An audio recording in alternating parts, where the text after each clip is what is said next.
Ya, perdagangan saham di Bursa Efek Indonesia baru saja ditutup. Kita akan membahasnya bersama analis Reliance Sekuritas Indonesia.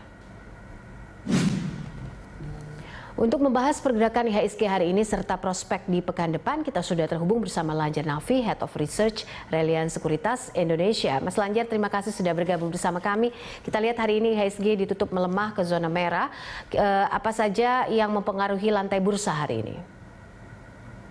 Oke, terlihat terkonsolidasi untuk IHSG ya, sempat menguat sedikit dikarenakan saham BAN di pertambangan, BAN yang mengalami kenaikan laba bersih sekitar 366%-an.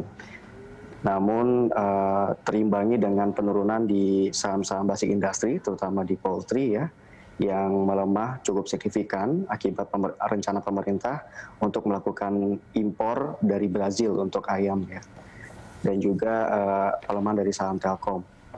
Kalau dari katalis, sejumlah kasus COVID-19 yang terus bertambah di Indonesia maupun di luar negeri ini menjadi kekhawatiran investor terhadap ketidakpastian keberhasilan vaksin.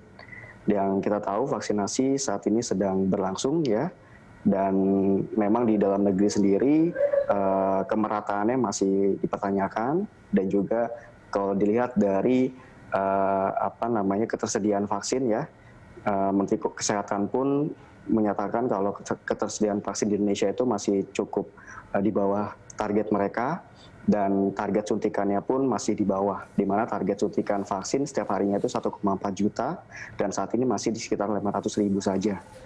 Dan untuk katalis regional pun masih menjadi faktor adalah indeks Jepang yang hari ini kompak turun ya, dikarenakan aksi tunggu investor terhadap hasil pertemuan Bank of Jepang yang akan membahas mengenai kebijakan moneter, yang sebelumnya juga Jepang kita tahu masuk ke dalam keadaan darurat baru di mana berpotensi adanya pembatasan penyebaran COVID yang baru, seperti itu.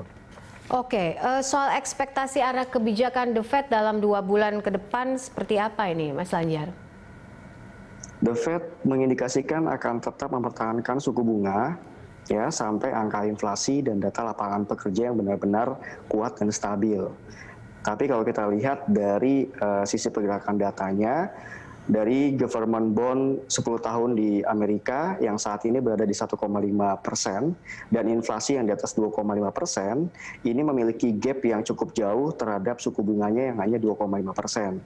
Sehingga 2 bulan ke depan ini kemungkinan The Fed itu akan berubah polanya menjadi hawkish ya kalau saya lihat, dengan ketentuan nanti ya di pertemuan The Fed nanti yang akan membahas mengenai prospek suku bunga ke depan. Namun kalau untuk 1 bulan ke depan ini masih akan ditahan di angka 0,25%. Oke, soal ekspektasi data inflasi Indonesia dan PDB ini seperti apa, Mas Lanjar? Ini kan rencananya rilis pekan depan gitu ya.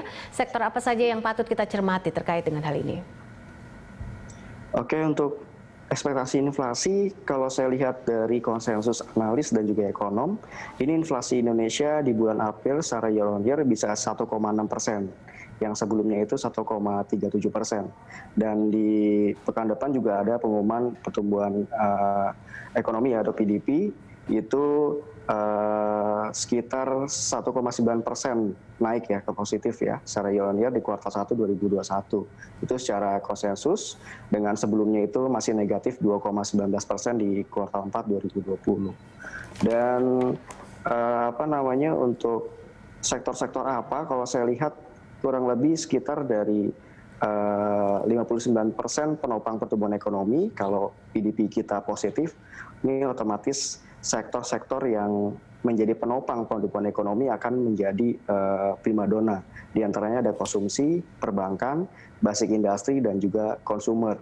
Dan juga kita bisa lihat CPO dan sektor perdagangan. Untuk emiten BUMN Karya kuartal 2 ini seperti apa, Mas Lanjar? Ada rekomendasi? Oke, kalau untuk terkait saham-saham di BUMN Karya ya, kalau saya lihat selama pemerintah terus melakukan percepatan pembangunan infrastruktur negara dan tingkat suku bunga yang rendah, hal ini dapat mengakomodir biaya pinjaman dari perusahaan BUMN Karya tersebut. Karena kalau suku bunga lebih rendah, otomatis beban keuangan mereka pun akan lebih rendah ya. Karena saat ini perusahaan-perusahaan BUMN karya masih ditulang punggungi oleh pinjaman mereka. Dan juga mungkin ke depan kalau SWF Indonesia sudah mulai agresif, ini akan menjadi salah satu dorongan prospek yang cukup cerah untuk BUMN karya. Dan rekomendasi saya sih saat ini dengan harga saham yang mayoritas sudah cukup rendah secara teknikal maupun secara harga kewajaran, rekomendasinya bisa akumulasi untuk beli. Kemudian untuk saran investasi, apa yang bisa direkomendasikan untuk short term ataupun long term saat ini dengan kondisi dari sentimen kripto dan juga COVID-19? Oke, untuk sentimen kripto memang kalau saya lihat ini akan jangka pendek saja ya, karena memang euforia dari penguatan beberapa instrumen cryptocurrency yang belakangan ini cukup menyita perhatian investor. Namun kalau saya lihat secara prospek itu tidak berlangsung lama, dan saran investasi untuk jangka pendek hingga menengah bisa mulai lirik untuk saham-saham CPO dan juga saham-saham di perdagangan. Ya, karena kita tahu perdagangan sendiri akan mendapat sentimen positif dari rencana pemerintah memberikan stimulus dari sektor perdagangan retail, dan itu yang nanti investor, sehingga kita lihat beberapa saham-saham retail pun sudah mulai mengalami penguatan seperti CTRA dan Pewon hari ini, dan MAPI dan RALS ya sebelumnya, dan juga ada PPF dan MPPA.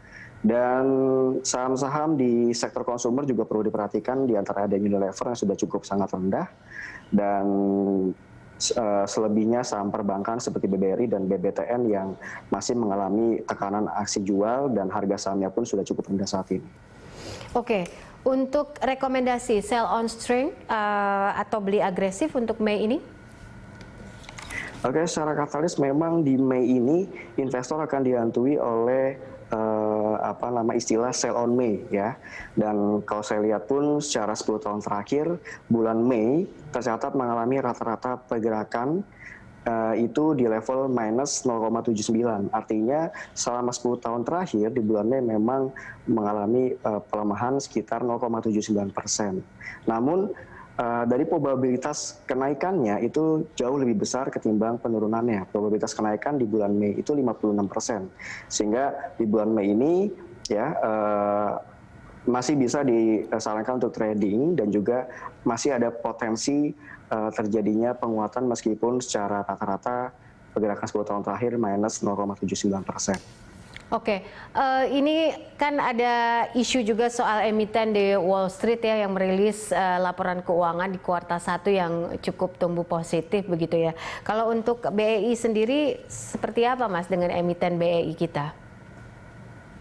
Oke, kalau kita lihat dari perusahaan-perusahaan di Wall Street yang mengalami laporan keuangan kuartal 1 yang cukup positif, itu kalau saya lihat dengan pertumbuhan inflasi ya yang sangat cepat di sana, dan juga fase vaksinasi yang juga sangat merata dan juga cepat, ini nggak heran ya karena hal tersebut. Namun kalau di Indonesia sendiri, pertumbuhan inflasi kita dan daya beli masyarakat Indonesia itu masih tidak secepat di Amerika, sehingga saya meragukan adanya laporan keuangan yang cukup positif di kuartal 1 tahun 2021 ini ya, kecuali saham-saham yang related dengan suku bunga, karena suku bunga saat ini cukup rendah, yang ini tentu akan sangat sekali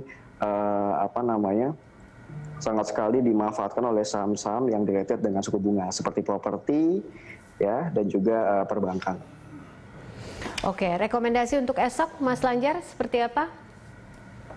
Oke, untuk besok pikiran saya sih ISG-nya ada potensi mencoba menguat ya, dengan support di kisaran 5.925 dengan resisten di 6.031, ada percobaan kembali pengujian level psikologis 6.000.